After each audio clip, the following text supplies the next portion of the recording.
नमो अरिहन्ताणं नमो सिद्धाणं नमो आयरियाणं नमो वज्रायाणं नमो ये सवसा मंगलम भगवान वीरो मंगलम गौतमो गणे मंगलम कुंद कुंदार्यो जैन धर्मस्तु मंगलम सर्वमंगल मांगल्यम सर्व कल्याण कारकम प्रधानम सर्वधर्माणां जैनम जयतु शासनम जैनम जयतु शासनम अरिहंत सिद्ध सूरी उपाध्याय साधु सर्व अर्थ के प्रकाशी मांगलिक उपकारी हैं। तिनको स्वरूप जान रागते भई जो भक्ति काय को नमाए स्तुति को उचारी है। धन्य धन्य तुम ही से काज सब आज भय कर जोर बारंबार वंदना हमारी है। मंगल कल्याण सुख ऐसो हम चाहते हैं। हो मेरी ऐसी दशा जैसी तुम धारी है। हो मेरी ऐसी दशा जैसी तुम धारी है। मंगल में मंगल करण वीतराग विज्ञान नमो ताहि जाते भय अरहंतादि महान करि मंगल करियो महाग्रंथ करण को काज जाते मिले समाज सब पावे निज पद राज। मोक्ष मार्ग प्रकाशक ग्रंथ अध्याय 7 जैन मिथ्या दृष्टियों की चर्चा हमारी चल रही है और उसके अंतर्गत पेज नंबर 246। ठीक है। 4 प्रकार की मिथ्या दृष्टि: निश्चयाभासी, व्यवहाराभासी, उभयाभासी और सम्यक्त सन्मुख मिथ्या दृष्टि। तो 4 प्रकार के व्यवहाराभासी कुल अपेक्षा से, परीक्षा रहित आज्ञानुसारी, सांसारिक प्रयोजनार्थ और धर्म बुद्धि से। अभी धर्म बुद्धि वाले सबसे, अब इनकी चर्चा चल रही है, उनकी चर्चा विस्तार से है। क्यों? देखो, अपन लोग सब धर्म बुद्धि वाले हैं अधिकतर। अपन लोग क्या है कि थोड़ा बहुत आता है, थोड़ा बहुत पढ़ रखा है, थोड़ी बहुत हमको क्रियाएं भी आती हैं, थोड़ा बहुत समझते भी हैं। तो हमारे साथ बहुत बड़ा, इसलिए उसको इतना बड़ा, और सबसे ज्यादा जो धर्म बुद्धि वाले हैं वो तो कौन है? ये द्रव्यलिंगी मुनिराज। द्रव्यलिंगी मुनि, इसलिए इनकी चर्चा भी बहुत विस्तार से है। इतनी विस्तार से चर्चा इसलिए करिए कि वो, उनको सबसे ज्यादा धर्म बुद्धि बैठी हुई है, और वो धर्म बुद्धि से भी मिथ्या दृष्टि बने हुए हैं। इतना सब कुछ करने के बाद भी अभिप्राय नहीं पलटा, तो वो जो है मिथ्या दृष्टि के मिथ्या दृष्टि बने हुए हैं। तो इसलिए उनकी चर्चा हम कंटिन्यू करेंगे, अभी चल रही है, विगत 2-3 सेशन से वही चल रहा है ना। तो ये तथा इसके ये दूसरा पैराग्राफ जो है वहां से पढ़ेंगे। परिचय की बात कर रहे हैं कि तथा इसके परिचय तपश्चरण आदि के निमित्त से दुख हो, उसका इलाज तो नहीं करता, परंतु दुख का वेदन करता है। सो दुख का वेदन करना कषाय ही है। जहाँ वीतरागता होती है वहां तो जैसे अन्य गेय को जानता है, उसी प्रकार दुख के कारण गेय को जानता है। सो ऐसी दशा इसकी होती नहीं है। देखो, 22 प्रकार के परिचय सहते हैं मुनिराज। हम्म। सर्दी, गर्मी, भूख, प्यास, ये सारे सब होते हैं ना सब। तो ये सब ऐसे 22 प्रकार के परिचय हैं, और वो 22 प्रकार के परिचय को सहते हैं।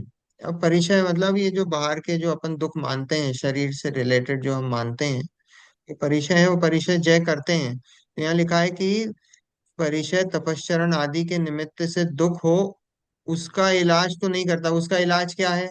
उसका इलाज तो वास्तव में अपने अंदर स्वभाव की तरफ दृष्टि डालना, वो इलाज है। ज्ञाता दृष्टा बने रहना, वो इलाज है। तो उसका उसका तो वो इलाज नहीं करता, परंतु क्या करता है? दुख का वेदन करता है। सो दुख का वेदन करना कषाय है। बोले क्या है? कि मैं ये जो भी आ रहे हैं, ये तो कर्म के उदय हैं। वो कर्म के उदय आ रहे हैं तो मैं इनको सहन कर लेता हूँ। क्यों? क्योंकि अगर मैं सहन नहीं करूंगा, अपने परिणाम बिगाड़ूंगा, ये करूंगा, तो क्या होगा? कि नीच गति प्राप्त होगी, नरक त्रियंच गति में जाऊंगा, निगोद में जाऊंगा। तो बोले कि वो उसका दुख का वेदन करता है, तो वो दुख का वेदन करना कषाय ही है। क्यों है कषाय?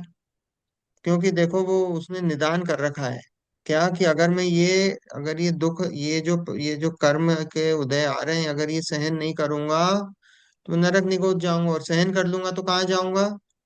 मुझे तो उच्च गति प्राप्त होगी, मैं स्वर्ग में जाऊंगा। तो स्वर्ग में जाऊंगा तो वो कषाय ही है, वो कषाय ही है, वो कषाय भाव ही है।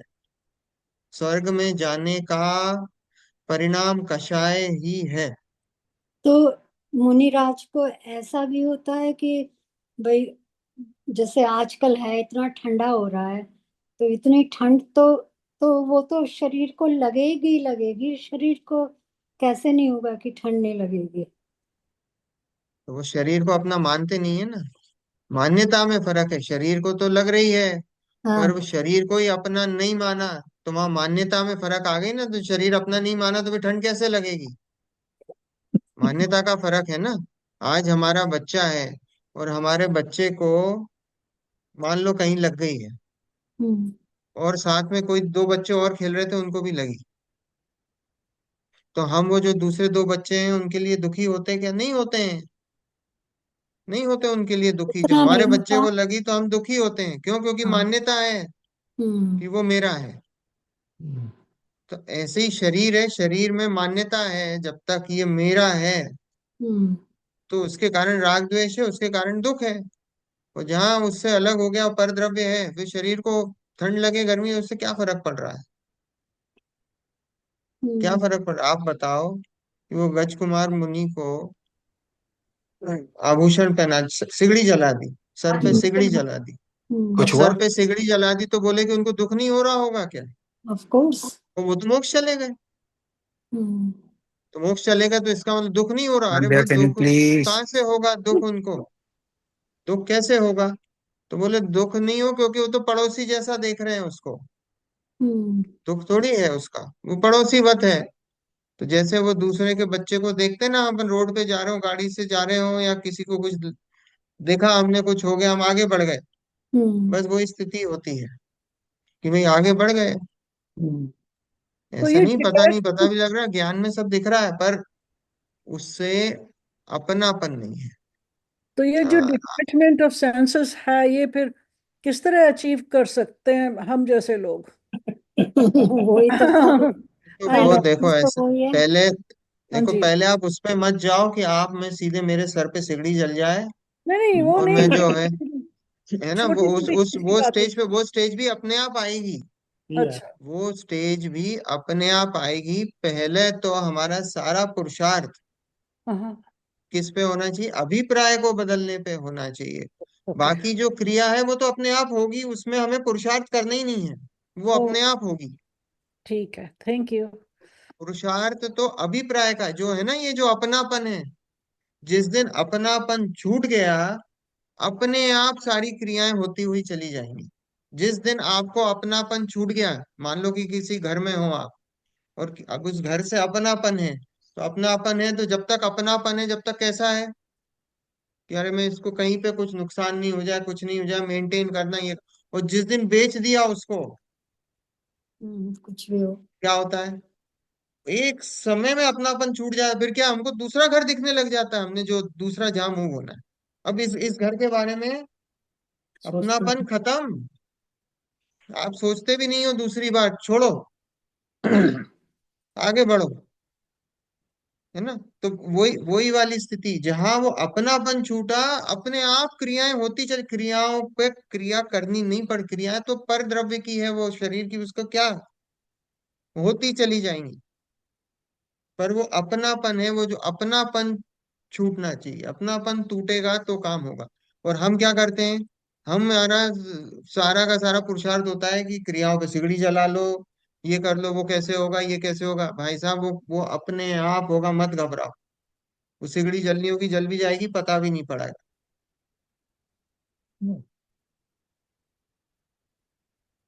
नहीं, बात समझ में? और हमको क्या दिखता है? हमको मुनिराज, अरे वो तपस्या है, अरे वो वहां पे वो परिचय सह रहे हैं, अरे वो ये।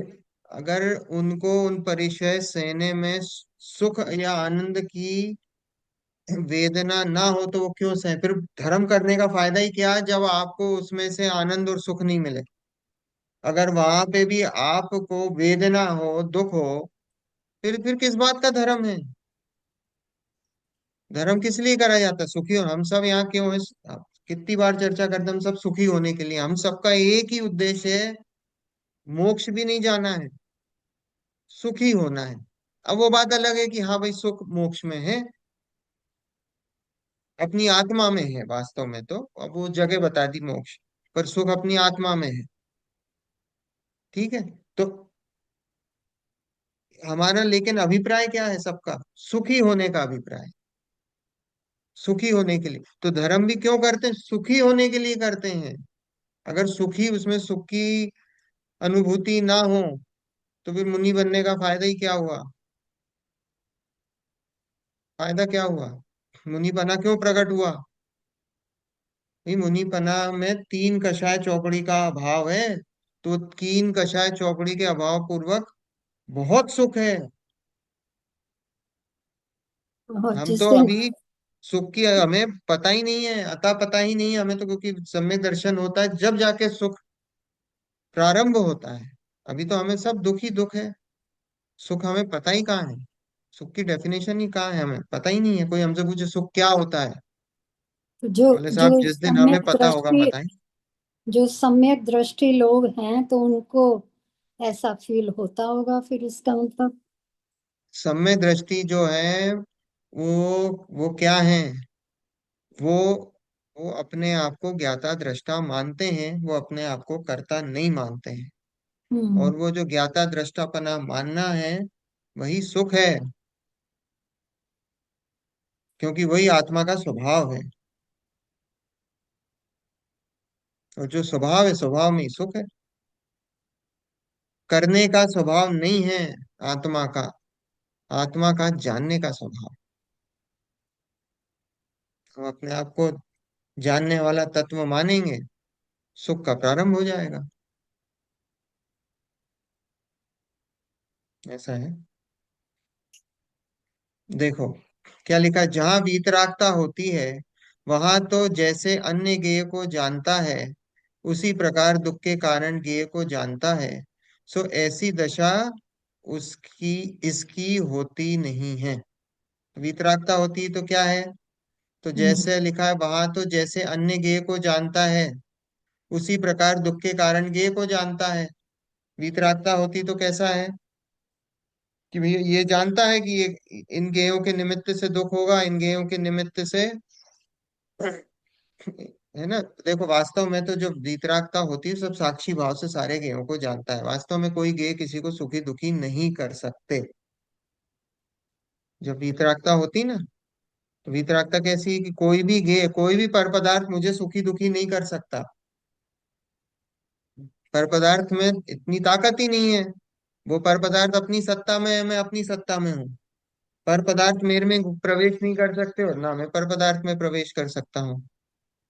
तो ना पर पदार्थ मुझे सुखी कर सकते हो, ना पर पदार्थ मुझे दुखी कर सकते हैं। ठीक है। लेकिन जो ये जो मिथ्या दृष्टि होते हैं उनका कैसा होता है कि वो मानता है कि पर पदार्थ मुझे सुखी दुखी कर सकते हैं, इसके कारण से वो सुखी दुखी होता है। वो सुखी दुखी क्या होता है? राग द्वेष होते हैं उसके। ऐसा है। वो राग द्वेष करता है, और राग द्वेष में दुख है, कषाय है, उसकी कषाय बनी रहती है। तथा उनको सहता है, वे भी कषाय के अभिप्राय रूप विचार से सहता है। वह विचार ऐसा होता है कि परवशता से नरकादि गति में बहुत दुख सहन किए, यह परिचय आदि का दुख तो थोड़ा है, इसको स्ववश सहने से स्वर्ग मोक्ष सुख की प्राप्ति होती है। कैसा है? वो जबरदस्ती सहता है परिचय कि मेरे कर्मों का उदय है, मुझे सहना है। और कैसा कंपेयर करता है कि नरक में तो कितने हमने दुख सहन करे, उसके आगे ये दुख कौन से हैं? अपन कई बार बोलते हैं ना किसी को कि भाई तू तो अभी इतने से उसमें घबरा रहा है, अपना भूतकाल जो है विचार कर देख। नरक से आया है, निगोद से आया है, वहां कितने दुख, दुख ही दुख है। तो बोले उसके आगे तो ये कुछ भी नहीं है, तो क्यों दुखी होता है? तो ऐसे ही वो अपने आप को संभालता है परिणामों को अपने। कैसे संभालता है? कि भाई अभी ये परिचय है, मुझे इसमें जो है विकल्प नहीं करने हैं, मेरे को अपने परिणाम नहीं बिगाड़ने हैं। क्यों? क्योंकि मैं पहले तो नरकों में कितना दुख सहन करा, उसके आगे तो कुछ भी नहीं है। और उसको आगे किस चीज की कामना है? आगे स्वर्ग सुख की अभिलाषा है उसको। स्वर्ग सुख की अभिलाषा है। ऐसा है देखो। ठीक है ना, परवशता से नरकादि गति में बहुत दुख सहन की है, यह परिचय आदि का दुख तो थोड़ा है। इसको स्ववश सहने से स्वर्ग मोक्ष सुख की प्राप्ति होती है। तो हम्म। परिचय सह लूंगा तो स्वर्ग और मोक्ष तक की प्राप्ति हो जाएगी, हम्म। ऐसा मानता है। जबकि परिचय सहने से थोड़ी मोक्ष की प्राप्ति होती है। अगर परिचय सहने से ही मोक्ष की प्राप्ति हो, तो नरकों में तो कितने परिचय हैं, दुख ही दुख हैं। विचार करो, नग्न रहने से मोक्ष होता है क्या? नहीं। नारकी कैसे हैं? नग्न। नारकी सभी नग्न हैं। त्रियंच कैसे हैं? सब नग्न। त्रियंच भी नग्न है। ठीक है। अगर वो देखें मुनिराज को, तो मुनिराज में क्या है? वो जो शेष सात गुण है ना, कौन से हैं? अदंत धोवन भूशय्यासन, आहार स्थिति भोजन केश लौंच नग्नत्व। कैसे हैं? कि स्नान नहीं करते हैं, एक टाइम खाते हैं, भूमि पर सोते हैं, केश लॉन्च करते हैं। हम्म। तो वैसे तो त्रियंच और नारकियों में भी बहुत इसमें कुछ निकल जाएंगे आपको, कि वो भी नहाते नहीं हैं, दांत नहीं धोते हैं, नग्न रहते हैं, भूमि पर ही सोते हैं। हम्म। है कि नहीं? ये सारी चीजें हैं। अगर हम्म। इन क्वालिटी से मोक्ष होना हो, तब से हो गया होता, इनको ही हो गया होता मोक्ष। ऐसा नहीं है, शरीर की क्रियाओं से मोक्ष नहीं है। शरीर की क्रियाएं, ये बात जरूर है कि होती हैं, साथ में सहचारी हैं, होती हैं, पर वो मोक्ष नहीं है, वो मोक्ष मार्ग नहीं है। वो मोक्ष मार्ग नहीं है। मोक्ष मार्ग में सहचारी साथ में होती हैं। तो यहाँ वही बोला है पंडित जी ने, कि इसको स्ववश सहने से स्वर्ग मोक्ष सुख की प्राप्ति होती है। ऐसा वो विचार करता है कि मैं ये जो सब परिचय सह रहा हूँ, इससे मुझे स्वर्ग मोक्ष सुख की प्राप्ति होगी। ऐसा है। यदि इनको ना सहें और विषय सुख का सेवन करें तो नरकादि की प्राप्ति होगी, वहां बहुत दुख होगा, इत्यादि विचार से परिचयों में अनिष्ट बुद्धि रहती है। इसलिए क्या है? परिचयों में अनिष्ट बुद्धि रहती है। क्यों? अगर मैं इसको नहीं सहूंगा तो क्या होगा? तो ये नरक त्रेंच में जन्म लूंगा। केवल नरकादि के भय से तथा सुख के लोभ से उन्हें सहन करता है, सो यह सब कषाय भाव ही है। अपने परिणामों को दबा रहा है ना, परिणामों को दबा रहा है कि मुझे गुस्सा ना आ जाए, मुझे गुस्सा ना आ जाए, मुझे गुस्सा ना आ जाए।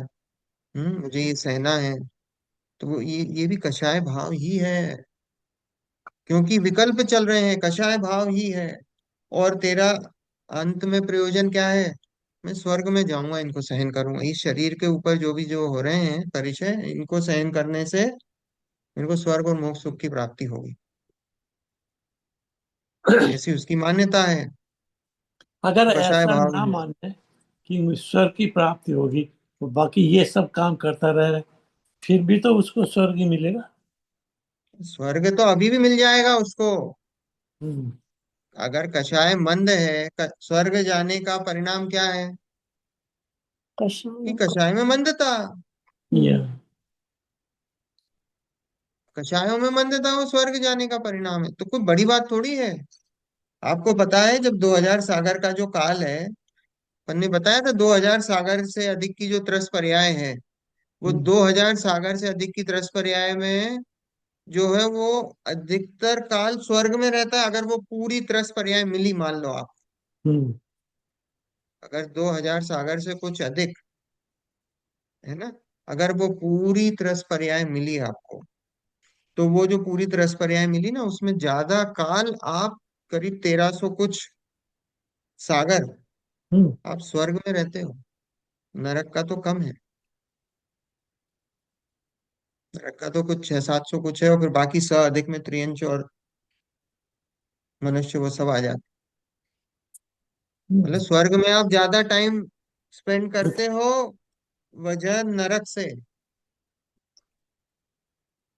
बाकी सोचना नहीं चाहिए कि ये करूंगा तो मैं मुझे नहीं तो स्वर्ग मिलेगा। आपको नहीं, अगर आपको इतनी उसका बहुमान है स्वर्ग जाने का कि साहब स्वर्ग तो बहुत बड़ी जगह, बहुत कम लोग जाते होंगे, बहुत हम्म। मुश्किल है, ऐसा कुछ नहीं। नरक से ज्यादा स्वर्ग में ज्यादा आप समय बिताते हो। हम्म। हम्म। हम्म। ठीक है। वो हाँ। बात अलग है, सब अलग अलग चार प्रकार के हैं, भवनवासी, व्यंतरवासी, ज्योतिषी, वैमानिक। वैमानिक डिफिकल्ट है, पर भवनवासी व्यंतरवासी तो बहुत। कोई बड़ी बात नहीं मेरा एक क्वेश्चन है, एक दुविधा है एक तरह से, कि मुनि महाराज जो जब मुनि बनते हैं, ये दीक्षा लेते हैं, मुनि बनते हैं, तो ये एक अल्टीरियर मोटिव के साथ मुझे लगा था नहीं बनते हैं कि मुझे स्वर्ग में जाना है क्योंकि वहाँ सुख है। ऐसा मुझे ऐसा एहसास नहीं था पहले कि ये इसीलिए मुनि महाराज बनते हैं कि मुझे स्वर्ग में जाना है, इसलिए बनना है मुझे मुनि महाराज। मुझे लगा इनको डिटैचमेंट हो जाता है लाइफ में चीज़ों से, मटेरियलिस्टिक चीज़ों से, वो सब छोड़ त्याग करके, और वो आगे की तरफ बढ़ते हैं या न्यूट्रल रहते हैं उसमें। पर मुझे ये अंदाज नहीं था, गलत अंदाज है मुझे। देखो ऐसा है कि अब वो डिटैचमेंट जो हुआ है, वो डिटैचमेंट तो हुआ है, वो कषाय मंदता है। वो जो डिटैचमेंट जो आप बोल रहे हो ना, हम्म। वो कषाय मंदता मतलब कषाय कम हुई है। हम यहाँ कषाय मंद होना वो मोक्ष मार्ग नहीं है, कषायों का मिटना वो मोक्ष मार्ग है। अब तो यहाँ पे है एक ही कि जन्म में हो हम जाता जो है उनका सब कुछ, वो एक जन्म में क्या, ही हो जाता है, ये बार बार सवाल ही नहीं, कोई सवाल ही नहीं। देखो होने को तो एक अंतर अंतर में। मुहूर्त में भी हो जाए, और होने को तो जन्म जन्मांतर भी लग जाए। और अभी तक देखो, अभी तो हम लोगों की क्या दशा है, अभी तो हम सम्यक दर्शन क्या ही प्रयत्न कर रहे हैं, है ना। होने को तो उसमें कोई वो नहीं है, होने को तो एक अंतर मुहूर्त का खेल हम्म। है ना। भरत चक्रवर्ती के कितने पुत्र हुए थे? हम्म। वो जो 800 या 900 पुत्र थे ना, कितने थे? तो वो हम्म। कैसे थे? वो निगोद से निकले, उसके पहले उन्होंने कभी भी कभी भी त्रस पर्याय भी धारण नहीं करी थी। हम्म। त्रस पर्याय भी समझ रहे हो आप, दो इंद्री की पर्याय भी धारण नहीं करी थी। वो एक इंद्री थे। दो इंद्री बीच में गिजाई के वो उसमें हुए, उसमें गिजाई का वो होता है कि वो पोटी में जन्म लिया, ऐसा। ऐसे वो उन्होंने बीच में एक त्रस पर्याय ली, और फिर उसके बाद सीधे भरत चक्रवर्ती के पुत्र हुए। अब सोचो कैसे परिणाम रहे होंगे, क्या पता भाई। और भरत चक्रवर्ती के पुत्र हुए, और 8 वर्ष की आयु में, बोले हम्म। नहीं कुछ, 8 वर्ष तक तो बोले ही नहीं कुछ, और हम्म। 8 वर्ष की आयु में दीक्षा ली, और सबके सब अंतर मुहूर्त में केवल ज्ञान हो गया। वो ऐसा अपना वर्तमान युग में आता है। अब बताओ कितने भाव लगे उनको कुछ नहीं, एक तैयारी में, कुछ नहीं लगा। हैं? कितने, कुछ नहीं। तो जिसका काल पक गया हो, जिसका उपादान तैयार हो, तो निमित्त भी तैयार है। समूह शरण में दीक्षा ली, आदिनाथ भगवान दादाजी के समूह शरण में दीक्षा ली, सामने निमित्त मौजूद, और दीक्षा ली, और यहाँ बाजे बज गए, अंतर मुहूर्त में सबको केवल ज्ञान हो गया। तो उसी भाव से मोक्ष, सबके सब। भरत चक्रवर्ती भी अंतर मुहूर्त वाले हैं। हाँ। पर पर वो नहीं, वो तो सम्यक दर्शन लेके आए थे। ये तो क्या, ये तो जीव सम्यक दर्शन लिया उसी समय, और अंतर मुहूर्त में सब काम हो गया। 8 वर्ष की आयु में सम्यक दर्शन हुआ, दीक्षा ली, और हो गया, है ना। अब आंटी का प्रश्न है कि भाई ऐसे भी होता अल्टीरियर मोटिव। देखो अल्टीरियर मोटिव हो, अंदर अभिप्राय भले ही बाहर से वो बोल रहे हो ऐसा, पर अंदर अभिप्राय कैसा पड़ा हुआ है? अंदर अभिप्राय अभी भी शरीर से एकता है। अंदर अभिप्राय ऐसा पड़ा हुआ है कि मैं ये जो मुनि की जो क्रियाएं हैं उसका मैं करता हूँ, ये जो शरीर की क्रियाएं हैं उनका मैं करता हूँ। तो जब तक वो कर्तापना बैठा हुआ है, तब तक मिथ्यात्व है। और तब तक मिथ्यात्व है, तब तक मतलब अभी धर्म की शुरुआत ही नहीं हुई है। बाहर भले ही आपको सारे सब क्रियाकांड करते हुए दिखेंगे,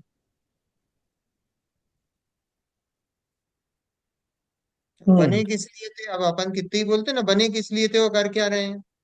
बने किस लिए थे, अब कर क्या रहे हैं। बोले तीर्थों का विकास कर रहे हैं, बोले हम्म। गौशाला खुलवा रहे हैं, बोले मंदिर बना रहे हैं। बने किस लिए थे, आत्म कल्याण के लिए बने थे, स्वयं के लिए बने थे, हम्म। जगत कल्याण के।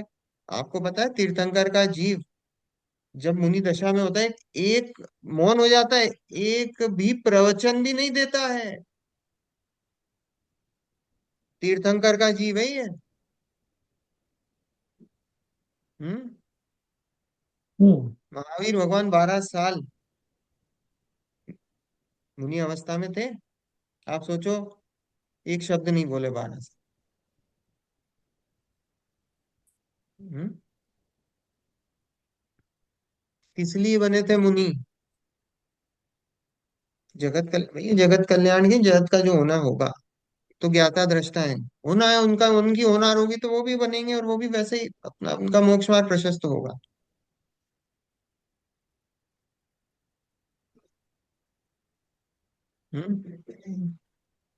कोई तो बोले कि साहब मुनि इसलिए कि साहब जगत कल्याण, ये वो जरूरी नहीं है। मुनि जो हो वो धर्मोपदेश दे, हम्म। जरूरी नहीं है।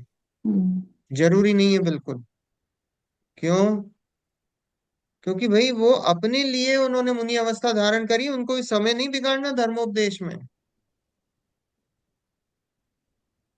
नहीं तो जैसे आजकल तो पंचम काल है, तो पता है मुनि को कि वो तो मोक्ष तो होगा ही नहीं, होगा नहीं।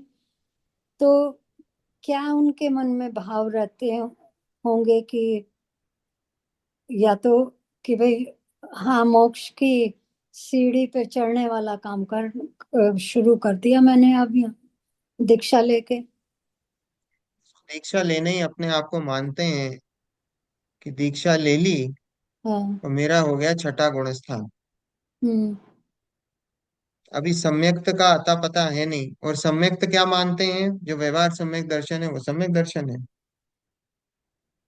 सच्चे देव शास्त्र गुरु का श्रद्धान बोले सम्यक दर्शन, तो सब अपने आप को सम्यक दर्शन सम्यक दृष्टि मानते हैं। और उनको मानने वाले हैं वो सब अपने आप को सम्यक दृष्टि मानते हैं। हम्म। उनको उन्होंने घोषित कर दिया है, भाई साहब आप भी सम्यक दृष्टि हो। हम्म। ऐसा है। हम्म। बहुत बहुत गड़बड़ चल रही है, बहुत ज्यादा गड़बड़ है। और क्या बोले अब, ना? शास्त्र का स्वाध्याय जो है करते भी हैं, समझना नहीं चाहते हैं, अर्थ का अनर्थ निकालते हैं। अभी ये सब इसलिए ये व्यवहाराभासी निश्चयाभासी की चर्चा चल रही है। व्यवहाराभासी को किसका पक्ष है, उसको व्यवहार का पक्ष है। देखो ये जितने भी हैं, ये क्या है, ये जो गुण बता रहे हैं ना, ये अपने आप को वो, ऐसा मत सोचना कि वो अपने आप को सम्यक दृष्टि नहीं मान रहे हैं द्रव्यलिंगी। हम्म। ये अपने आप को भावलिंगी ही मानते हैं। बोले मैं परिचय सह रहा हूँ, तो परिचय सह रहा हूँ तो कौन भैया, भावलिंगी संत हूं मैं, तो ही तो परिचय सह सकता हूँ। हम्म। आ रही बात समझ में।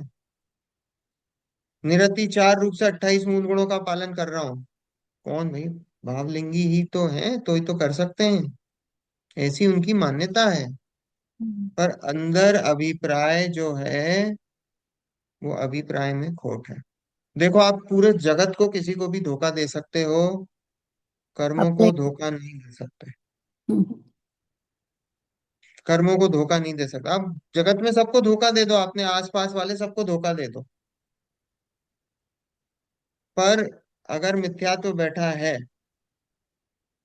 तो दर्शन मोहिनी कर्म बंधेगा। कर्मों को धोखा नहीं दे सकते।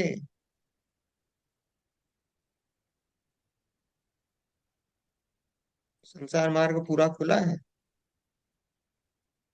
इसलिए यहाँ इतनी चर्चा करी पंडित जी ने, ऐसी नहीं करी है कि भाई गलती होते हुए दिखती है सामने, और फिर उस गलती को, और मोक्ष मार्ग प्रकाशक ग्रंथ पढ़ते नहीं है। महाराज लोग पढ़ते नहीं है, क्यों नहीं पढ़ते? क्योंकि बोले श्रावक ने लिखा है, मैं कैसे पढ़ूं? हम्म। हम्म। श्रावक श्रावक ने लिखा है ना, तो श्रावक का ग्रंथ मुनि कैसे पढ़ सकते हैं? तो ग्रंथ पढ़ते नहीं है। और फिर ग्रंथ पूरा नहीं हुआ तो बोलते पूरा नहीं हुआ, टूटा क्या ये तो? हम्म। क्योंकि पूरा ग्रंथ नहीं है, पूरा होता तो हम पढ़ते, तो इसलिए पढ़ते नहीं है। ये श्रावक का लिखा होता, अगर पूरा होता तो पढ़ो। मतलब वो तो हैं? कहने की बात है, जो ऐसा उन्होंने कह दिया। नहीं, नहीं पढ़ते हैं, क्योंकि अब देखो ये अगर पढ़ेंगे तो सामने सब सब। यहाँ पे पूरा वार है। हाँ। हम्म। तो वो पढ़ेंगे तो वो अभी फिर चक्कर हो जाएगा। अभी स्वाध्याय में पढ़ेंगे तो सब चक्कर हो जाएगा, पढ़ाएंगे किसी को तो पढ़ना नहीं चाहते हैं। बहुत बहुत दिक्कत है ये द्रव्यलिंगी मुनिराजों की, सब ऐसी दिक्कत है। ये तो द्रव्यलिंगी की बात है, कुलिंगी की तो बात ही नहीं चल रही है। हम्म। इसका कोई लिंग ही नहीं है, ऐसी स्थिति है। राइट। देखो, केवल नरकादि के भय से तथा सुख के लोभ से उन्हें सहन करता है, सो यह सब कषाय भाव है। तथा ऐसा विचार होता है कि जो कर्म बांधे थे वे भोगे बिना नहीं छूटते, इसलिए मुझे सहने पड़े। ये हम्म। कर्म जो बांधे थे उनका उदय तो आएगा, मुझे सहना ही पड़ेगा, मुझे सहना ही पड़ेगा, तो सहो। जैसे थे ना, पार्श्वनाथ भगवान के ऊपर कवट के जीव ने सर्ग हम्म। करा, करा ना मुनि अवस्था में। पार्श्वनाथ भगवान ने इस अभिप्राय, इस परिणाम से सहे कि भैया अब ये तो कर्मों का उदय, मुझे सहना ही पड़ेगा, मैं तो सहता हूँ। ऐसा नहीं है। वो तो अपने ज्ञाता दृष्टा पने में लीन थे। वो बाहर जो चल रहा था वो चल रहा था। और वास्तव में तो तीर्थंकर के ऊपर उपसर्ग हो ही नहीं सकता, छू ही नहीं सकता, तीर्थंकर का इतना वो होता है। हम्म। तो ये गलत मान्यता है फिर, ऐसा? सर्ग करा उनने, पर तीर्थंकर के शरीर को छू नहीं सकता। ओके। ओके। हम्म। तीर्थंकर चरम शरीरी, तो उस पे कुछ होता नहीं है। चरम शरीरी से, चरम शरीरी तो है ही, जो भी उस भाव से मोक्ष जाने वाले हैं वो तो सब चरम शरीरी। पर तीर्थंकर के ऊपर उपसर्ग हो छू भी नहीं सकता। क्या आप सोचो, वो यशोधर मुनिराज के ऊपर मन रहा होगा, साहब तीर्थंकर के ऊपर नहीं, छू भी नहीं सकता है। इतना तो वो लेके आते हैं, इतना तो पुण्य का उदय होता ही है। भले ही अब इनका निरति निकाचित ऐसे कर्म थे, जो उनका उदय आया, और जो भी उपसर्ग की जो भी बनी, वो जो भी हुआ, तो उसके चक्कर में जो है धरणेन पद्मावती को पूज रहे हैं, हम्म। हम्म। भवनवासी देव को ही पूज रहे हैं। उससे मान रखा है कि कोई मेरे यहाँ बरकत हो जाएगी। जो भी ये बोले कि जहाँ चमत्कार को नमस्कार हो, समझ लेना वो खोटा गुरु है। जहाँ जो ये बोले कि इस मंदिर में चमत्कार होता है, ये मूर्ति चमत्कारी है, मान लेना वो खोटा गुरु है। जहाँ ये बोल दे मूर्ति का अपने आप अभिषेक हो रहा है और इससे तुम्हारी जो है मनोकामनाएं पूरी हो जाएंगी, समझ लेना महा खोटा है। हमारे यहाँ कोई चमत्कार होते नहीं है, और चमत्कार को नमस्कार होता नहीं है।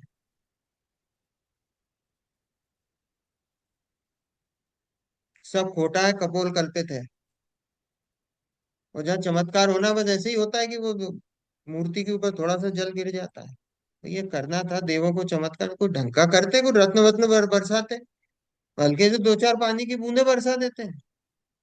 चलो वो छत्र हिल रहा है, अरे मैंने कहा भैया यार छत्र हिल रहा है तो देवों को आके जो है वहां आके छत्र हिला रहे हैं, ये चमत्कार करने आए?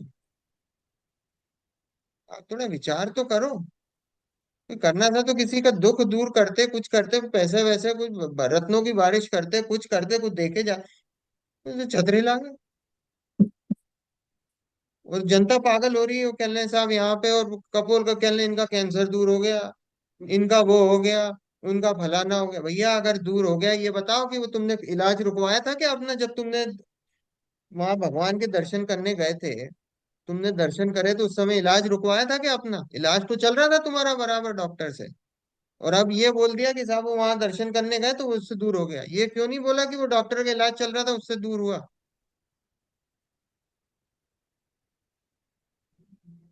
हैं? हाँ वो भी निमित्त है, वो भी होनहार थी, उनकी होना था, पर उससे नहीं हुआ, वो मूर्ति वो क्या करेगी?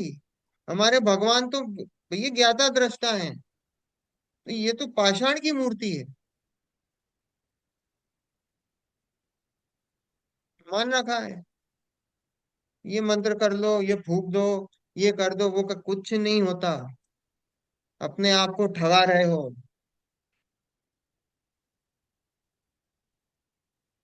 और पूरा जो जो जिनागम का जो बेस है उसको पूरा उसको सब जगह आप सरेआम नीलाम कर रहे हो कि ये क्या हो रहा है, कहाँ जा रही हो, पूरी हिंदू मान्यताएं हैं। बहुत बहुत बुरी हालत है, बहुत ज्यादा बुरी हालत है। देखो, सो ऐसा विचार से कर्म फल चेतना रूप प्रवर्तता है, तथा पर्याय दृष्टि से जो परिचय आदि रूप अवस्था होती है उसे अपने को हुई मानता है। द्रव्य दृष्टि से अपनी और शरीर आदि की अवस्था को भिन्न नहीं पहचानता। इसी प्रकार नाना प्रकार के व्यवहार विचार से परिचय आदि सहन करता है। क्या बोला? कि इस विचार से कर्म फल चेतना रूप प्रवृत्ता है। दो प्रकार की चेतना है, ज्ञान रूप और एक अज्ञान रूप। दो ऐसी दो प्रकार की चेतनाओं का द्रव्य संग्रह में वर्णन आता है। और जो अज्ञान है वो दो प्रकार की है, एक तो कर्मफल चेतना है और कर्म चेतना। तो कर्म अज्ञान, अज्ञान चेतना मतलब जो मिथ्या दृष्टि होते हैं उनकी अज्ञान चेतना, अपन जो मिथ्या दृष्टि होते हैं वो अज्ञान चेतना रूप प्रवर्तते हैं। अज्ञान चेतना रूप मतलब या तो उसके दो दो डिवीजन है, एक तो कर्म चेतना रूप या कर्म फल चेतना। कर्म चेतना रूप मतलब कर्म करे जाओ, वो कर्म फल चेतना रूप मतलब जो कर्मों का फल होगा उसको भोगना पड़ेगा, वो अज्ञान रूप चेतना है। और जो ज्ञान रूप चेतना है उसमें सिर्फ ज्ञाता दृष्टा बने रहो, वो ज्ञान रूप है। तो ये जो अज्ञानी है वो इसमें क्या बोला, कर्म फल चेतना रूप प्रवर्तता है, कर्मों का फल है, वो आएगा और वो मुझे भोगना पड़ेगा। तो अज्ञानी है वो दोनों प्रकार की, कर्म कर्म का भी और कर्मों का फल, वो उस हिसाब से वो करता है, वो उस हिसाब से प्रवर्तता है। और जो ज्ञानी है वो कैसा है, वो अपने आप को ज्ञाता दृष्टा मानता है, कर्मों का काम कर्म करेंगे और मैं उस समय भी ज्ञाता दृष्टा हूँ। मेरा स्वभाव तो ज्ञान दर्शन वाला है, मैं अपने स्वभाव में स्थित हूँ, तो मैं ज्ञाता दृष्टा रूप हूँ। और जो अज्ञानी है वो अपने आप को कर्मों का कर्ता, कर्मों का भोक्ता वो मानता है। तो यहाँ लिखा है ऐसा कि कर्म फल चेतना रूप प्रवर्तता है। ठीक है, कौन? द्रव्य लिंगी मुनिराज कर्म फल चेतना रूप प्रवर्तते हैं, तथा पर्याय दृष्टि से जो परिचय आदि रूप अवस्था होती है उसे अपने को हुई मानता है। उनकी दृष्टि कैसी है? पर्याय दृष्टि है। पर्याय दृष्टि है, अपने आप को क्या मानते हैं, वर्तमान पर्याय में जो हो रहा है वो अपने आप को वर्तमान पर्याय रूप मानते हैं। मिथ्या दृष्टि की दृष्टि कैसी है? पर्याय दृष्टि है। पर्याय दृष्टि है ना, हम अपने आप को वर्तमान पर्याय से देखते हैं, मैं कैसा हूँ, मैं कौन हूँ? साहब मैं मनुष्य हूँ, मैं अर्पित हूँ, मैं ऋतु जी हूँ, मैं स्तुति हूँ, क्या हूँ? तो अपने आप को क्या देखा? मैं वर्तमान पर्याय से देखा, है ना। वर्तमान पर्याय से हमने अपनी आपने अपनी सत्ता का निर्धारण करा, वो वर्तमान पर्याय। वर्तमान पर्याय में ही सुख दुख मानते हैं जो वर्तमान पर्याय से। तो बोले कि ये तथा पर्याय दृष्टि से जो परिचय आदि रूप अवस्था होती है उसे अपने को ही मानता है। अब वर्तमान पर्याय में परिचय सहन रहा है तो वो उसको अपनी अवस्था मानता है। शरीर की जो परिचय आदि जो सह रहा है उसको मानता है कि मैं उन परिचय को सहन करने वाला हूँ। परिचय कौन सहन कर रहा है? परिचय कहाँ हो रहे हैं? शरीर पे हो रहे हैं। सर्दी गर्मी कहाँ हो रही है आप बताओ, भूख प्यास कहाँ लग रही है? आत्मा को लग रही है कि शरीर को लग रही है? शरीर को। शरीर को लग रही है। तो अभी अभी पूछा था ना आंटी ने कि भैया वो कैसे सहन करते हैं, कैसे होता होगा, उनको तो लग रही है। तो भैया वो सर्दी गर्मी भूख प्यास किसको, शरीर को लग रही है, शरीर में हुई नहीं। शरीर तो पड़ोसी है, पर द्रव्य है। तो मुझे कहाँ लग रही है? सिगड़ी जली माथे पे, तो कहाँ जली? शरीर पे जली। आत्मा का क्या हुआ? कुछ नहीं हुआ।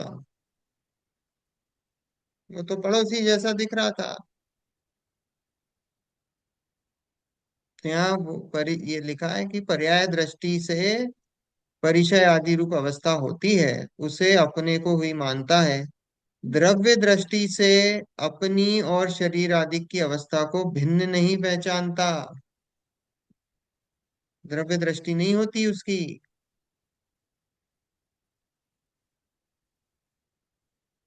हम्म पर द्रव्य स्वद्रव्य में भेद नहीं कर पाता है।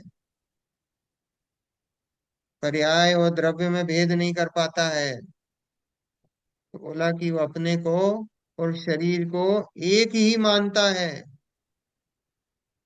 भिन्न नहीं कर पाता है। तो इस प्रकार नाना प्रकार के व्यवहार विचार से परिचय आदि सहन करता है। देखो इतना एक पैराग्राफ लिखा था कि परिचय के ऊपर, कि भाई जो परिचय सहन करता है, वो हम्म। परिचय को क्या मान के सहन करता है कि वो मोक्ष है, उससे मुझे मोक्ष होगा, स्वर्ग होगा। और ये जो परिचय है, ये पुराने कर्म आए हैं, इन कर्मों का मुझे सहन करना पड़ेगा, और सहन नहीं करूंगा तो मैं नरक में जाऊंगा। तो इस और अपने आप को अभी भी शरीर मानता है, तो इस अभिप्राय से सहन करता है। तो क्या है? ये तो मिथ्या दृष्टि है वो, मिथ्या दृष्टि है। मिथ्यात्व चल रहा है उसकी पर्याय में। देखो आगे, तथा उसके राज्यादिक विषय सामग्री का त्याग है, और इष्ट भोजन आदि का त्याग करता रहता है। वहां तो जैसे कोई दाह ज्वर वाला वायु होने के भय से शील वस्तु सेवन का शीत वस्तु हाँ, शीतल वस्तु के सेवन का त्याग करता है, परंतु जब तक शीतल वस्तु का सेवन रुचता है, तब तक उसके दाह का अभाव नहीं कहा जाता। उसी प्रकार राग सहित जीव नरकादि के भय से विषय सेवन आदि का त्याग करता है, परंतु जब विषय सेवन आदि रुचता है, जब तक तब तक उसके राग का भाव नहीं कहा जाता। बताओ। देखो एग्जाम्पल दिया है कि किसी को शरीर में मान लो कोई बीमारी हो गई है, गैस बन रही है, तो गैस बन रही तो क्या बोला कि भी शीतल वस्तु का त्याग का उन्होंने उदाहरण दिया है। तो बोले शीतल वस्तु का त्याग करा, लेकिन शीतल वस्तु का त्याग किस लिए करा? वो उतनी देर करता है जितनी देर वो बीमारी है। हम्म। उसका हमेशा का त्याग है क्या? नहीं है। हमेशा का त्याग नहीं, वो तो अभी उसको बीमारी हुई ना, हम्म। एट प्रेजेंट उसको बीमारी हुई है। और एट प्रेजेंट बीमारी हुई है, तो वो बीमारी को उससे बचने के लिए, उस बीमारी से बचने के लिए टेम्पररी उसने क्या करा कि सभी दवाई। चीजों का, अपन नहीं डॉक्टर बोलते हैं अभी यही है, अभी बुखार आ गया, कुछ हो गया, पेट खराब हो गया, तो बोले साहब आप ये सब उल्टा सीधा खाना छोड़ दो, बेसन मत खाओ, ये मत खाओ, वो मत खाओ, हैवी चीजें मत खाओ, आप जो है छाछ पियो, ये पियो, वो पियो। तो बोले क्या है? बोले अभी टेम्पररी हमने चीजों को छोड़ा है, लेकिन जैसे ही ठीक होंगे वापस शुरू हो जाएंगे। तो ऐसे ही उन्होंने बोला है कि वो क्या करता है कि वो अभी उसको टेम्पररी उसको भय लगा है, किस चीज का? भैया मैं नरक चला जाऊंगा। अभी टेम्पररी उसको लगा है कि भैया मैं नरक चला जाऊंगा, अभी मैं राग द्वेष का भी सेवन करूंगा, कषायों का सेवन करूंगा, तो वो नरक चला जाऊं, लेकिन अंदर से उसका वो अभी परिणाम नहीं मिटा है। ये जो राग द्वेष के सेवन का उसका अंदर का परिणाम अभी मिटा नहीं है, वो तो अभी टेम्पररी एक स्थिति स्टेट बनी है ऐसी कि वो डर गया। अपन बोलते हैं ना कि जैसे वैराग्य हो गया, तो अपन जैसे क्या होता है, शमशान वैराग्य भी बोलते हैं, जैसे होता है ना, हम्म। आप हम्म। शमशान में गए और आपने अभी चिता को जलते हुए देखा, तो आपको कैसा लगता है हम्म। कि साहब देखो कितना संसार असार है कोई। अभी देखो वो अभी आया, अभी सब जगह चल रहा है वो लड़की का, एक वो 22-23 साल की लड़की विदिशा में डांस करते करते हार्ट अटैक आया, अच्छी खासी बढ़िया, और स्टेज पे ही खत्म हो गई। वो 10-12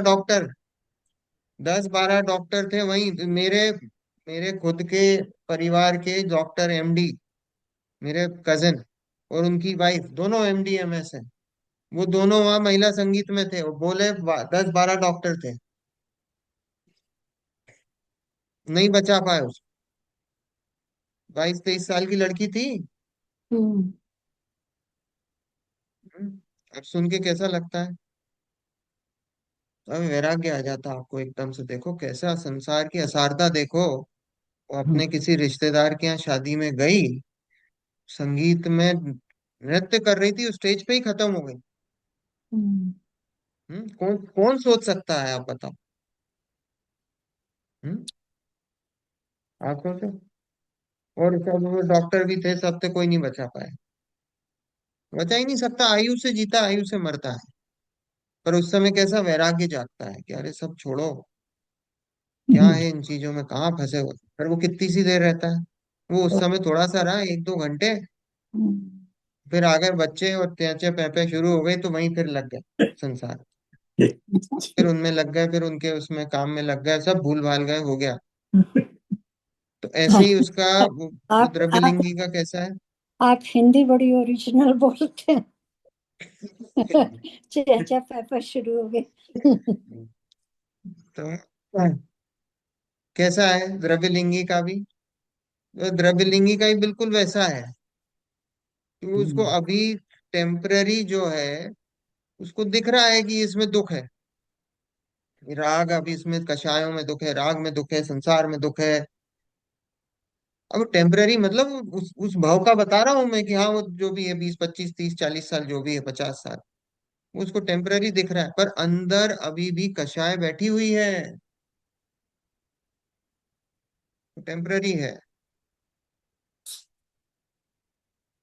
ऐसा है, तो आ जाती है, वो अभाव नहीं हुआ है उसका। तो यहाँ वही बोला है कि उसी प्रकार राग सहित जीव नरकादि के भय से विषय सेवन का त्याग करता है, परंतु जब तक विषय सेवन रुचता है, अब उसको रुचता कैसे है, क्योंकि उसको अभी तो उसने थोड़े दिन त्याग करा है, पर उसको रुचि क्या है, अभी तो ही मैं 30 साल तो मैं चलो परिचय सह लूंगा, लेकिन भैया ये 30 साल परिचय सहूंगा, आगे जाके देव गति में मुझे एक सागर की आयु मिलेगी। हम्म, वाह ऐश करूंगा। एक सागर की आयु मिलेगी। मिनिमम आयु कितनी है देवगति की? 1 साल। 10,000 वर्ष। हम्म। अगर आप गए देव, 10,000 वर्ष का तो टिकट कटता ही है, हम्म। मिनिमम आयु। और हम्म, मयूर जी, ये तो हम गैस कर रहे हैं ना कि वो ऐसा सोचते होंगे। अब ये पता तो नहीं है कि वो क्या सोच रहे हैं, किसी ने इंटरव्यू तो लिया नहीं है उनसे। जो, हाँ कोई इंटरव्यू नहीं लिया, पर द्रव्य लिंगी की ऐसी ही अवस्था बनती है। इंटरव्यू नहीं लिया, हम यहाँ किसी का पर्टिकुलर पर्सन के ऊपर हम नहीं बोल रहे, देखो हम हम्म। यहाँ एक जनरल द्रव्य लिंगी के ऊपर बात चल रही है।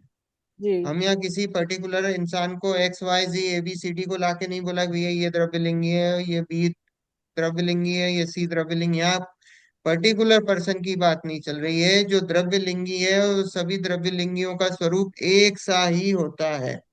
ओके। और हम अनंत बार इस प्रोसेस से निकल चुके हैं। हम्म। ठीक है, अनंत बार हम भी द्रव्यलिंगी बन चुके हैं इन द पास्ट, है ना। तो ये जो द्रव्यलिंगी है उन सबकी ऐसी, अभी बोलोगी श्रावकों की, तो जितने भी मिथ्या दृष्टि श्रावक है उनकी भी वही स्थिति है। अब आप भले ही बोलो कि साहब हम यहाँ स्वाध्याय में बैठे हैं और हमारा तो ऐसा कोई परिणाम नहीं है कि हम सब स्वर्ग जाएं, और इसके नहीं साहब, वो भले ही आपको परिणाम में पकड़ में नहीं आ रहा, अभिप्राय में वही बैठा हुआ है। अभिप्राय में वही बैठा हुआ है, अभिप्राय में अभी भी पुण्य की उपादेयता है। जब तक मिथ्या दर्शन है तब तक उसको पुण्य की उपादेयता है ही।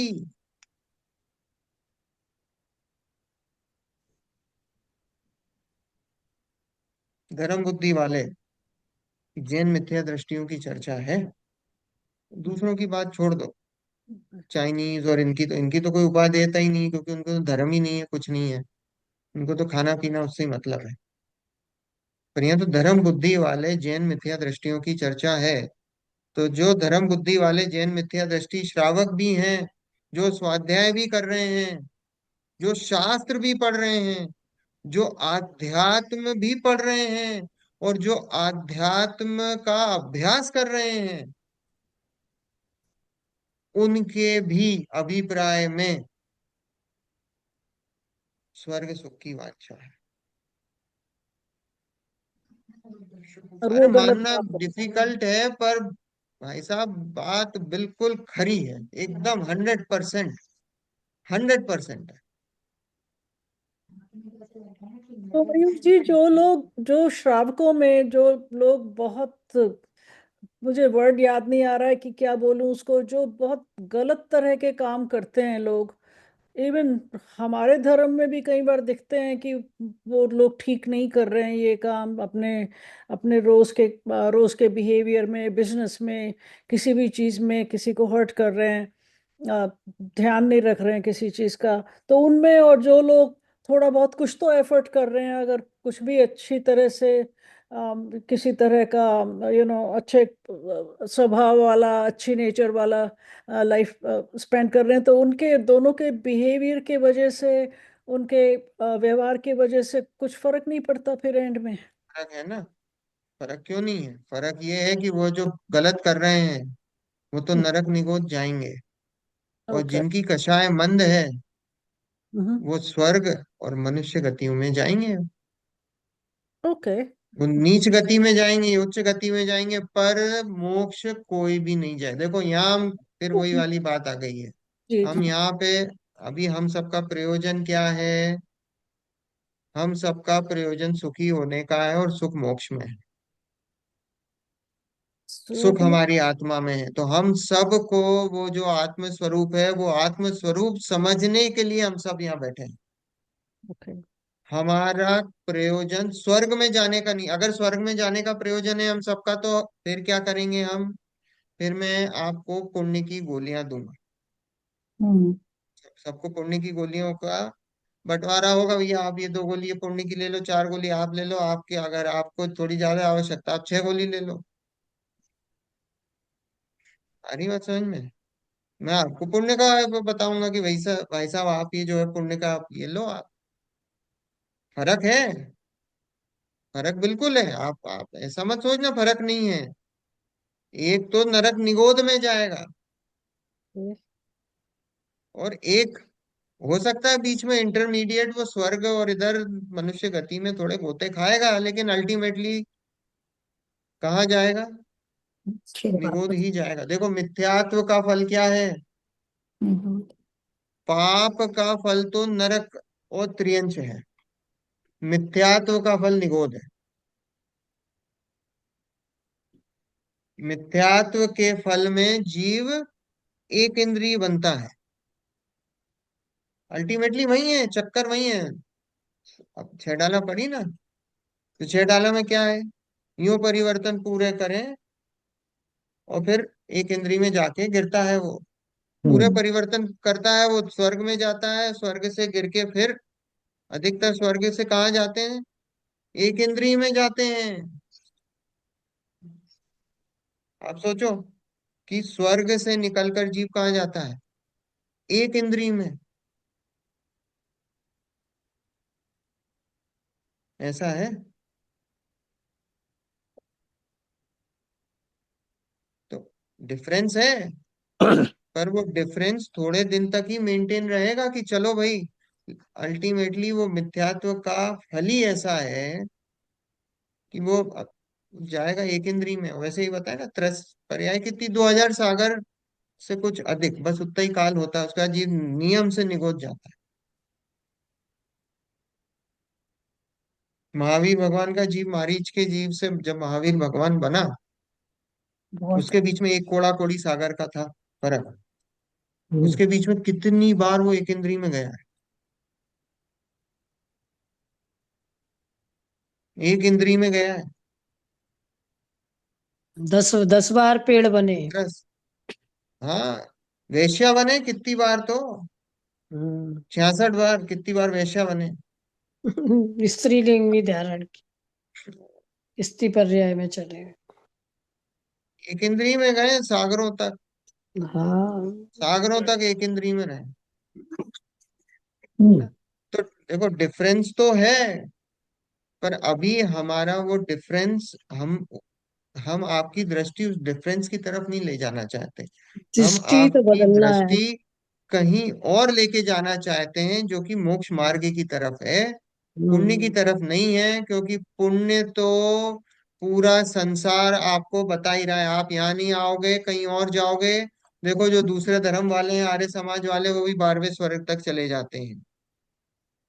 दूसरे धर्म वाले भी स्वर्ग में जा, ऐसा ही नहीं है जैनों का कोई कोई ठीक है। कॉपीराइट नहीं है कि साहब हम नहीं स्वर्ग में जाएंगे, आप नहीं जा सकते हो। बिल्कुल जा सकते हो, कोई जिसकी नहीं जा कषायमंद होगी वो जाएगा। जो सकता। कषायों का खेल है, और तू जैन है, तीव्र कषाई है, तो तू जाएगा नरक में ही। कोई प्रकृति है, ये तो प्रकृति ना, ऐसा थोड़ी कि जैन का ठप्पा लग गया तो तुम साहब तुम्हारा कोई वो हो गया। चांस कमा, जो चांस मिला वो भी गवा जो दिया। जिन आज्ञा को माने वो जैन।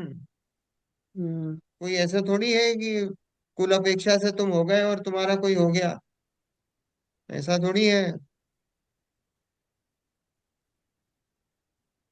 तो फर्क है भाई, ऐसा नहीं है। पर फिर भी हमारा जो है उद्देश्य, जो है उद्देश्य ऊंचा रखना हमेशा, कि भाई हमको सबको मोक्ष जाना है। ये स्वर्ग वर्ग तो बीच में मिलते रहेंगे, इसका कोई इसकी थोड़ी कोई वैल्यू है। ये हमको तो तो अपना उद्देश्य रखना है कि हमको मोक्ष जाना है। हमको अपना जो आत्म स्वभाव है, उस आत्म स्वभाव को समझकर, जानकर फिर श्रद्धान करना है। हम्म, देखो एक सेंटेंस और पढ़ते हैं, ये हो जाएगा पैराग्राफ। हाँ, इस पैराग्राफ को खत्म करते हैं फटाफट। देखो हाँ, उस पहले ही पढ़ नहीं। उसी प्रकार, हाँ देखो, उसी प्रकार राग सहित जीव नरकादि के भय से विषय सेवन का त्याग करता है, परंतु जब तक विषय सेवन रुचता है तब तक उसके राग का अभाव नहीं कहा जाता। तथा हम्म, जैसे अमृत के अस्वादी देव को अन्य भोजन स्वयमेव नहीं रुचता, उसी प्रकार स्वरस का आस्वादन करके विषय सेवन की अरुचि इसके नहीं हुई है। इस प्रकार फलादि की अपेक्षा परिचय सहनादि को सुख का कारण जानता है। हैं? क्या हुआ, गलत है क्या? और विषय सेवन आदि को दुख का कारण जानता है। वो क्या बोला कि, यहां से पढ़ते हैं अमृत वाला, देखो, परंतु जब विषय सेवन रुचता है तब तक उसके राग का अभाव नहीं कहा तथा जैसे अमृत के अस्वादी देव को अन्य भोजन स्वयमेव नहीं रुचता। देवों का कैसा होता है? देवों को देखो, देवों को अपने जब भूख लगती ना, तो अपने आप कंठ से अमृत झर जाता है। देव ऐसे कबला आहार नहीं करते हैं अपने जैसा, हम्म। है ना, कौर बना के ऐसे आहार नहीं खाते हैं। देवों को क्या है, अपने आप जो है झड़ वो जाए। अमृत, अमृत झर जाता है। यहाँ लिखा है कि अमृत के अस्वादी देव को अन्य भोजन स्वयं भी नहीं रुचता है, अपने आप ही नहीं रुकता है, रुचता है दूसरा भोजन। क्यों भैया, उसको तो अपने आप अंदर कंठ से जो है अमृत झर जाता है। उसी प्रकार स्वरस का आस्वादन करके विषय सेवन की अरुचि इसके नहीं हुई है। जो क्या है, जो ये द्रव्यलिंगी मुनिराज है, उसको क्या हुआ है, उसने कभी अपना स्वाद का तो रस चखा ही नहीं है। तो उसको क्या है, तो उसको दूसरे विषय सेवन की रुचि नहीं हुई है उसको। देखो, जिसने खुद अपना स्वाद चख लिया हो उसको क्या होगा? फिर वो बाहर में वो बाहर ढूंढने नहीं जाएगा। जैसे जैसे वो देवता है, देवता क्या करता है, उसको अपने आप अमृत जब कंठ से झरता है तो वो बाहर भोजन के लिए नहीं जाता है हम्म कि मैं भोजन की व्यवस्था करूं। क्यों? क्योंकि उसके तो भैया अंदर अपने आप झर गया। पर ये जो द्रव्यलिंगी है इसका कैसा है स्थिति, कि भाई उसने अभी स्व का तो कभी स्वाद चखा ही नहीं है, कभी करा ही नहीं है, तो उसको दूसरे बाहर विषय सेवन की अरुचि नहीं हुई है, वो तो उसको रुचि बनी हुई है। क्योंकि उसने कभी अपने अंदर का स्वाद कभी नहीं चखा है। अपने आत्मा का स्वाद वो अनुभूति में नहीं है। स्वाद चखना मतलब अनुभूति में, कोई ऐसा चखते नहीं हो जैसे कोई गुलाब जामुन चखा हो, ऐसा नहीं होता है। वो तो अनुभूति में आना, ज्ञान में आना, प्रतीति में आना, ज्ञान का विषय बनना, श्रद्धा का विषय बनना, मैं पना होना, वो नहीं हुआ है ना। इसी प्रकार फलादि की अपेक्षा परिचय शयनादि को सुख का कारण जानता है और विषय सेवन आदि को दुख का कारण जानता है। इसी प्रकार को परिचय को सुख का कारण और विषय को दुख का कारण मानता है ना। आगे की आस्वादन और चर्चा स्वाद में क्या फर्क है? किसमें? आस्वादन एंड स्वाद। देखो, उसी प्रकार स्वरस का आस्वादन, आस्वादन मतलब स्वाद नहीं चखा। स्वरस का आस्वादन मतलब वो स्वाद नहीं लिया, आस्वादन हम्म। है ना। स्वादन मतलब तो स्वाद करना, है ना। हम्म। आस्वादी बहुत मतलब जगह वो आता है स्वाद, आस्वाद स्वाद वाला। उसने स्वाद कर, अमृत के आस्वादी मतलब जिसने स्वाद करा है। आस्वादी मतलब लिखा है ना, अमृत के आस्वादी। आस्वादी मतलब जिसने अमृत के स्वाद को चखा हो। आस्वादी मतलब देखा है ना, देवों देव कैसे हैं? अमृत के आस्वादी मतलब जिन्होंने अमृत के स्वाद को चखा हो, उनको स्वयमेव ही दूसरा भोजन नहीं रुचता। आ रही है अंकल बात समझ में? हम्म। है ना। और फिर उसी प्रकार उन्होंने बोला कि स्वरस के आस्वादन, जिसने खुद का स्वरस नहीं चखा हो उसको विषय सेवन के प्रति अरुचि नहीं होगी, उसको रुचि ही होगी। और वो जोरदार उदाहरण है। चलो, जिन नहीं। वाले सिक्स निज निधि निज में बताई, यह अनंत अनंत उपकार है उपकार उसके इसके लिए लिए जिन वाणी माँ वाणी को माँ को वंदना वंदना शतवार शतवार है। है वंदना वंदना शतवार है। शतवार वंदना वंदना शतवार शतवार है। है। 9 बार का मुकाबला।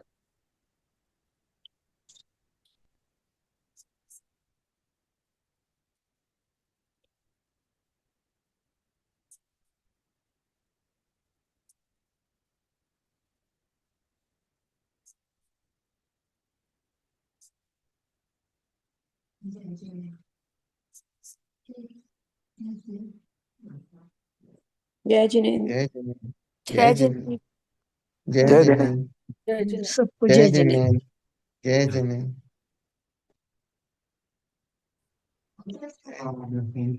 जय जिनेन्द्र। जय जिनेन्द्र।